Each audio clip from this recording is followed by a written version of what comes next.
ہم وزن اعتبار سے من صام رمضان ایمانا واحتسابا غفر له ما تقدم من ذنبه من قام رمضان ایمانا واحتسابا غفر له ما تقدم من ذنبه۔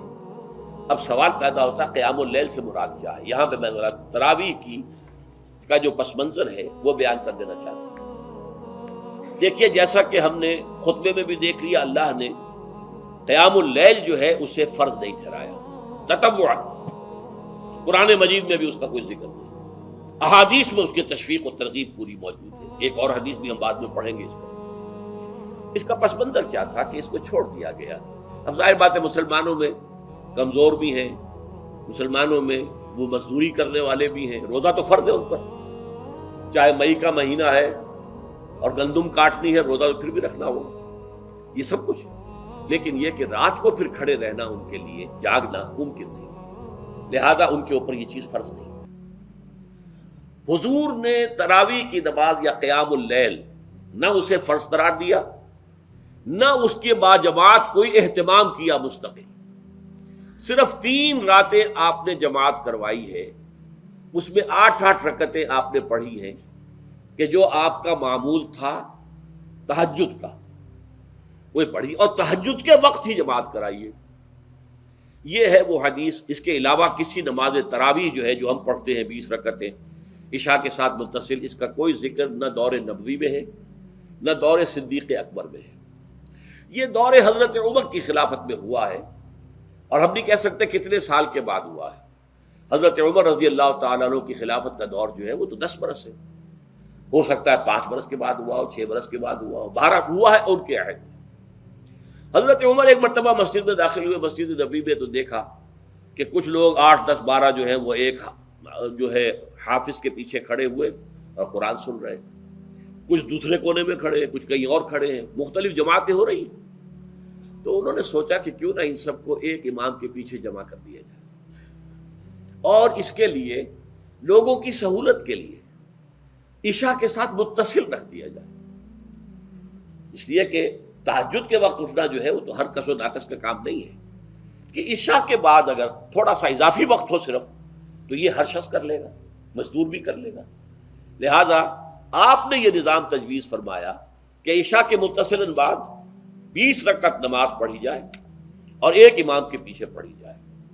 یہ گویا کہ اجتہاد ہے حضرت عمر رضی اللہ تعالی عنہ، اس کو آپ نے خود بدعت بھی قرار دیا ہے، لیکن بدعت حسنہ۔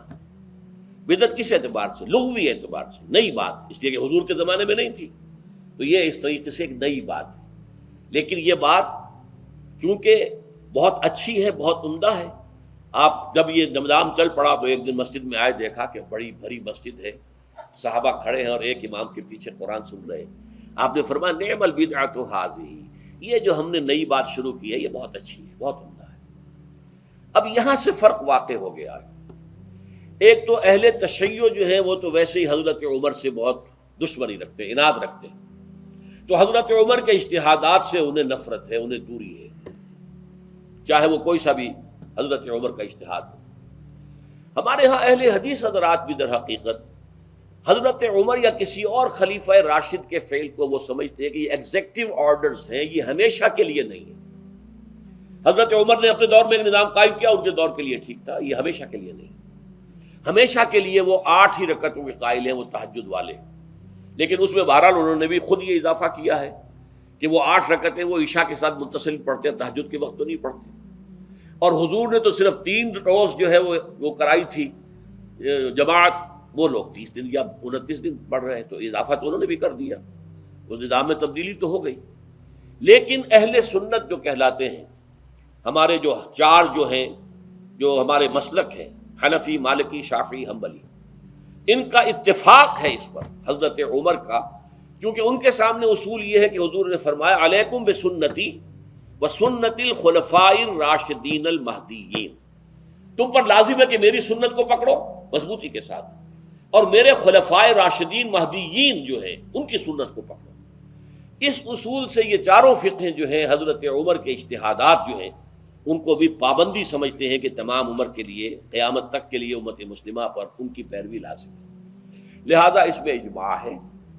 اور یہاں تک کہ یہ سب سے آخری جو اس میں مسلک پیدا ہوا ہے زمانی اعتبار سے، سب سے پہلے مسلک جو ہے حنفی پیدا ہوا ہے، پھر مالکی پیدا ہوا ہے، پھر شافعی پیدا ہوا ہے، اور پھر حنبلی آخری ہے۔ اور امام احمد ابن حنبل بہت بڑے محدث بھی ہیں۔ مسند احمد ابن حنبل جو ہے وہ بہت بڑی کتاب ہے، بہت اہم کتاب ہے، جامع کتاب ہے۔ تو ان کے ہاں بھی 20 رکعتیں ہیں۔ چنانچہ حرمین شریفین میں، سعودی عرب میں، مکے اور مدینہ منورہ میں جو نماز تراویح ہوتی ہے اس کی 20 رکعتیں ہیں، لیکن اہل حدیث حضرات جو ہیں وہ اس 8 کے اوپر اکتفا کرتے ہیں۔ بہرحال یہ ایک اختلاف ہے جو میں نے اس کا پس منظر بیان کر دیا۔ لیکن اس 20 رکعت نماز سے ادا کرنے سے، جو کہ زیادہ سے زیادہ 50 منٹ یا 1 گھنٹہ لگتا ہے، اس سے وہ قیام اللیل کا حق ادا نہیں ہوتا۔ قیام اللیل کا تو کچھ اور ہی تقاضا ہے۔ قیام کسے کہتے ہیں؟ یہ سورہ مزمل سے واضح ہوتا ہے۔ یا ایھا المزمل قم اللیل الا قلیلا نصفہ او انقص منہ قلیلا او زد علیہ ورتل القرآن ترتیلا۔ آدھی رات یا آدھی رات سے کچھ کم، یعنی تہائی رات، یا آدھی رات سے کچھ زائد، 2/3 رات، یہ ہے قیام اللیل۔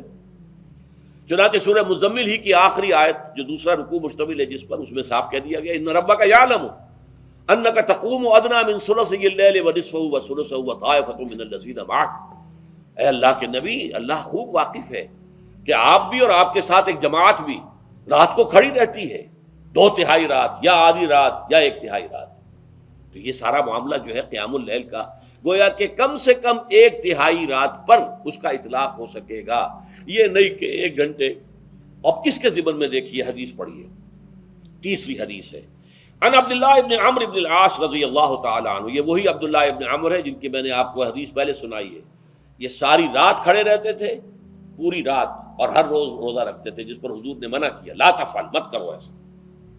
رضی اللہ عنہما، یہ خود بھی صحابی ہیں اور ان کے والد عمرو بن العاص بھی صحابی ہیں۔ ان رسول اللہ صلی اللہ علیہ وسلم قال، کہ اللہ کے رسول صلی اللہ علیہ وسلم نے فرمایا، الصیام والقرآن یشفعان للعبد، روزہ اور قرآن بندے کے حق میں شفاعت کریں گے۔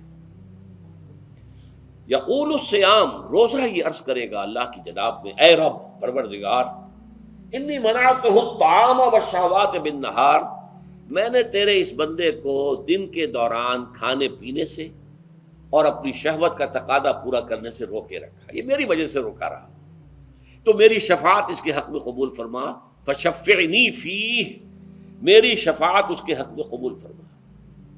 ویقول القرآن، قرآن کیا کہے گا، منعتہ النوم باللیل، میں نے اسے رات کے وقت سونے سے، نیند سے روکے رکھا، فشفعنی فیہ، تو اس کے حق میں میری شفاعت قبول فرما۔ حضور فرماتے ہیں فیشفعان، ان دونوں کی شفاعت قبول کی جائے گی۔ یہ ہے قیام اللیل۔ یہ قیام اللیل صرف تراویح کی نماز سے جو پڑھ لی جاتی ہے، اور ہمارے ہاں تو یہ ہے، وہاں کم سے کم یہ تو تھا، صحابہ کرام کھڑے ہوتے تھے تو جو قاری پڑھ رہا ہوتا تھا وہ ان کے دل میں اترتا جاتا تھا، اس کا مضمون اور مفہوم جو ہے ان کو معلوم ہے، لہذا وہ اس کی زبان سے نکلا ہوا ہر لفظ ان کے قلب کی گہرائیوں تک اتر رہا ہے۔ یہاں تو یہ ہے پیرٹ لائک حافظ ہے، اسے خود پتہ نہیں میں کیا پڑھ رہا ہوں، اکثر حفاظ جو ہیں وہ عالم تو نہیں ہوتے، اور جو سن رہے ہیں انہیں کچھ پتہ نہیں ہم نے کیا سنا ہے، تو ٹھیک ہے، کم سے کم ثواب تو انہیں ملے گا کہ انہوں نے وقت نکالا ہے، 1 گھنٹہ ہی اضافی صحیح، لیکن بہرحال اس کا وقت تو انہوں نے نکالا ہے، محنت کی ہے، کھڑے رہے ہیں، ثواب ملے گا۔ لیکن جو مقصد ہے وہ حاصل نہیں ہوتا۔ اس مقصد کے حصول کے لیے اول تو قیام اللیل کی کم سے کم مدت 1/3۔ اگر کوئی شخص فرض کیجئے کہ اس کے ہاں کوئی اور انتظام نہیں ہے، جیسا کہ ہمارے ہاں ہم نے انتظام کیا ہے، بڑے بڑے شہروں میں دورہ ترجمہ قرآن، اس میں ہمیں 5 گھنٹے لگ جاتے ہیں، نصف شب کے قریب تری جو ہے معاملہ ہو جاتا ہے۔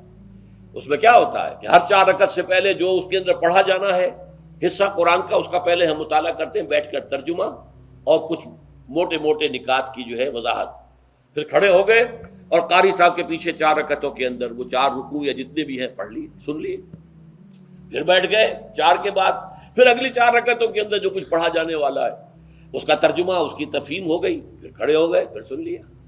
اس طریقے سے 5-6 گھنٹے میں تراویح ختم ہوئی، تو تراویح بھی ہو گئی، حضرت عمر کے اجتہاد پر عمل بھی ہو گیا، 20 تراویح ہو گئی، لیکن یہ ہے کہ اس کے ساتھ جو اصل غرض و غایت ہے قیام اللیل کی وہ بھی حاصل ہو گئی۔ یہ ہم نے 17 سال پہلے شروع کیا تھا یا 18